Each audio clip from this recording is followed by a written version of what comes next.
पवन arts classes के channel पर आप सभी का स्वागत है। तो आपको बतला दें कि पिछले वाले वीडियो में हमने देखा था ठीक उसी प्रकार 10 क्लास के भूगोल को, इतिहास से संबंधित कुछ प्रश्नों को देखा था, जैसे कि यूरोप में राष्ट्रवाद जो हमारा सबसे पहला टॉपिक था। ठीक उसी प्रकार आज का जो टॉपिक है साम्यवाद एवं समाजवाद को लेकर के है। तो आपको बतला दें कि बोर्ड से रिलेटेड जो है अक्सर लेसन नंबर 2 से ज़्यादातर क्वेश्चन को जो है दिया जाता है। अब मसला यहाँ ये आ जाती है कि साम्यवाद एवं समाजवाद में फिर क्या डिफरेंस रहता है। इन डिफरेंस को सबसे पहले हम जान लेते हैं। साम्यवाद की जो क्रिया है उसके साथ जो समाजवाद है, इन दोनों में काफ़ी गहरा संबंध है। साम्यवाद जिनका संबंध जो है समानता जैसी प्रक्रिया से, और ठीक उसी प्रकार इन्हें भी उसी क्रिया के साथ जोड़ने का काम किया जाता है। तो दोनों एक आधार से ही ज्वाइंट हैं। लेकिन 19वीं शताब्दी का जब दौर था, 18वीं शताब्दी 19वीं शताब्दी का जब दौर था, तो उस समय इन दोनों में काफ़ी परिवर्तन हुआ।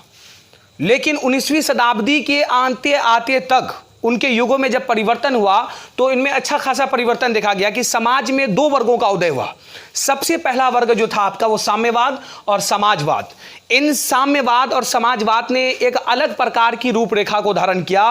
वो अलग प्रकार की रूपरेखा कहलाई। सबसे पहला वर्ग का उदय हुआ पूंजीपति वर्ग। पूंजीपति वर्ग। अब दूसरे वर्ग की जब उत्पत्ति हुई तो वह श्रमिक वर्ग कहलाया। श्रमिक वर्ग यानी समाज जो है अब दो भागों में विभक्त हो चुका था। सबसे पहला जो है पूंजीपति वर्ग है, दूसरा जो है श्रमिक वर्ग है। अब इन दोनों में डिफरेंस क्या हो गया कि पूंजीपति वर्ग के जो लोग थे, बड़े बड़े साहूकार, उद्योगपति, महाजन, सेठ, लालाज हुआ करते थे, वो श्रमिक वर्ग के लोगों पर काफ़ी किस्म के अत्याचार को करने की क्रिया करते थे। लेकिन धीरे धीरे जो है इनमें भी काफ़ी परिवर्तन हुआ कि पूंजीपति वर्ग के लोग अब जो है अपने पूंजी को निवेश करना स्टार्ट कर दिया, लोगों में वितरण करना स्टार्ट कर दिया है। यानी एक प्रकार की ऋण व्यवस्था, लोन जैसी प्रक्रिया का आरंभ हुआ पूंजीपति वर्ग के उदय के साथ। तो सामान्य शब्द में हम यह कह सकते हैं कि 18वीं शताब्दी में जो साम्यवाद एवं समाजवाद का उदय हुआ, इनमें कई प्रकार का परिवर्तन देखा गया था। लेकिन यह परिवर्तन ने एक अलग रूपरेखा को धारण किया। ये अलग रूपरेखा पूंजीपति वर्ग और श्रमिक वर्ग के नाम से कहलाई। तो सबसे पहले आप इसका स्क्रीनशॉट ले लीजिए। चलिए, अब जो है ये पूंजीपति वर्ग और श्रमिक वर्ग का उदय काफी ज्यादा प्रोग्रेस में रहा। अब पूंजीपति वर्ग को सबसे पहले एक्सप्लेन कर देते हैं। पूंजीपति वर्ग एक ऐसे वर्ग को कहा जाता है, एक ऐसे वर्ग को कहा जाता है जिसके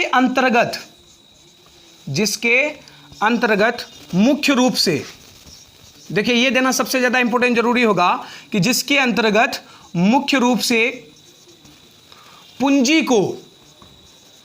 को निवेश किया जाता है, इन्वेस्ट किया जाता है, पूंजी को निवेश किया जाता है।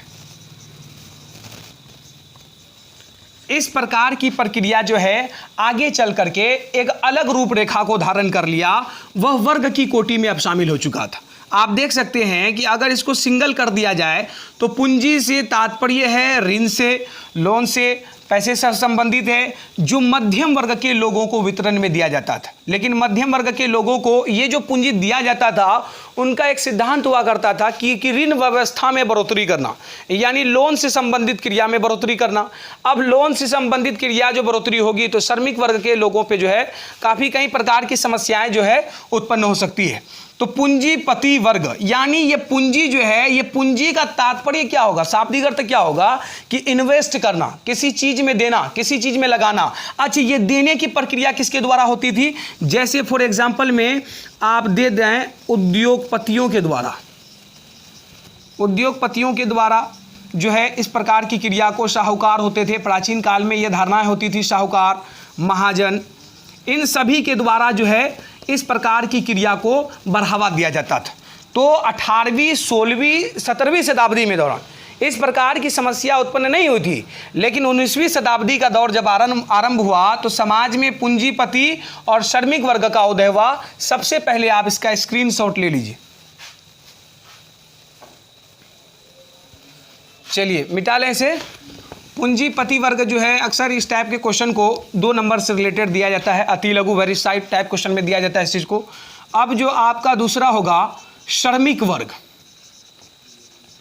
यानी अगर सामान्य रूप में कहा जाए तो श्रमिक वर्ग को हम सर्वहारा वर्ग भी कह सकते हैं, मध्यम वर्ग भी कह सकते हैं। अब श्रमिक वर्ग की क्या समस्याएं थी भाई? तो श्रमिक वर्ग एक ऐसे वर्ग को कहा जाता था, जिसके अंतर्गत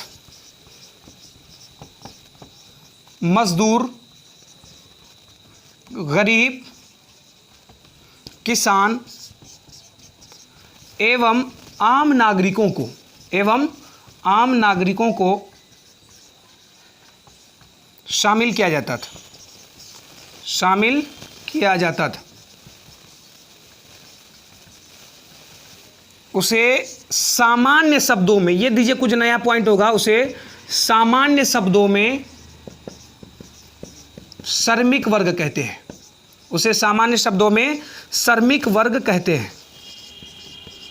चलिए इसका सबसे पहले आप लोग स्क्रीनशॉट ले लीजिए। श्रमिक वर्ग ये दूसरा वर्ग है। पूंजीपति वर्ग के बाद अगर समाज में किसी दूसरे वर्ग का उदय हुआ था तो वो श्रमिक वर्ग था। अच्छा, श्रमिक वर्ग में सबसे पहला जो मेन कारण आएगा आपका मजदूर, गरीब 2, ये आम नागरिक 3, ये आपका हेडिंग हुआ, ये चौथा हो गया आपका किसान।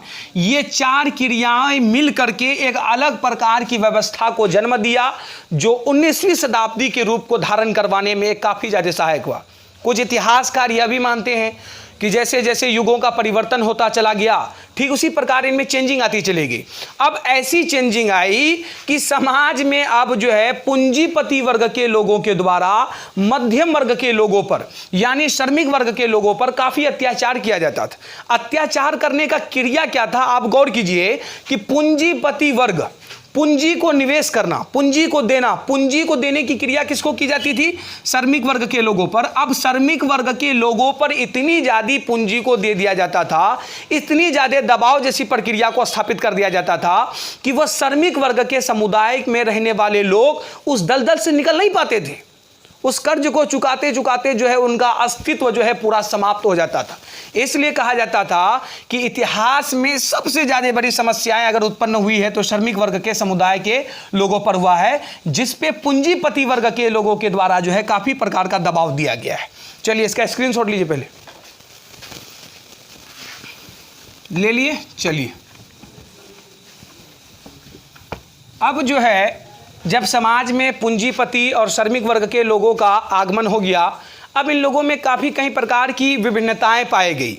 विभिन्नता क्या था कि अब इनके जो है नगरों, इनके समाज में भी काफ़ी प्रकार का परिवर्तन देखा गया कि छोटे जाति के लोग, मध्यम वर्ग के लोग अब इस समाज में नहीं रह सकते हैं, इस समाज में उच्च वर्ग समुदाय के लोग निवास कर सकते हैं। तो इस प्रकार की प्रक्रिया को देखा गया। ठीक उसी प्रकार बतलाया जाता है कि समाज में 2-3 समाज सुधारकों की उत्पत्ति हुई। सबसे पहला जो नाम आता है आपका कार्ल मार्क्स, इनकी, उसके बाद इसके मित्र का नाम फ्रेडरिक एंगल्स। अब जब समाज में इन दोनों की उत्पत्ति हुई तो इन्होंने समाज को एक अलग रूपरेखा प्रदान करना चाहा।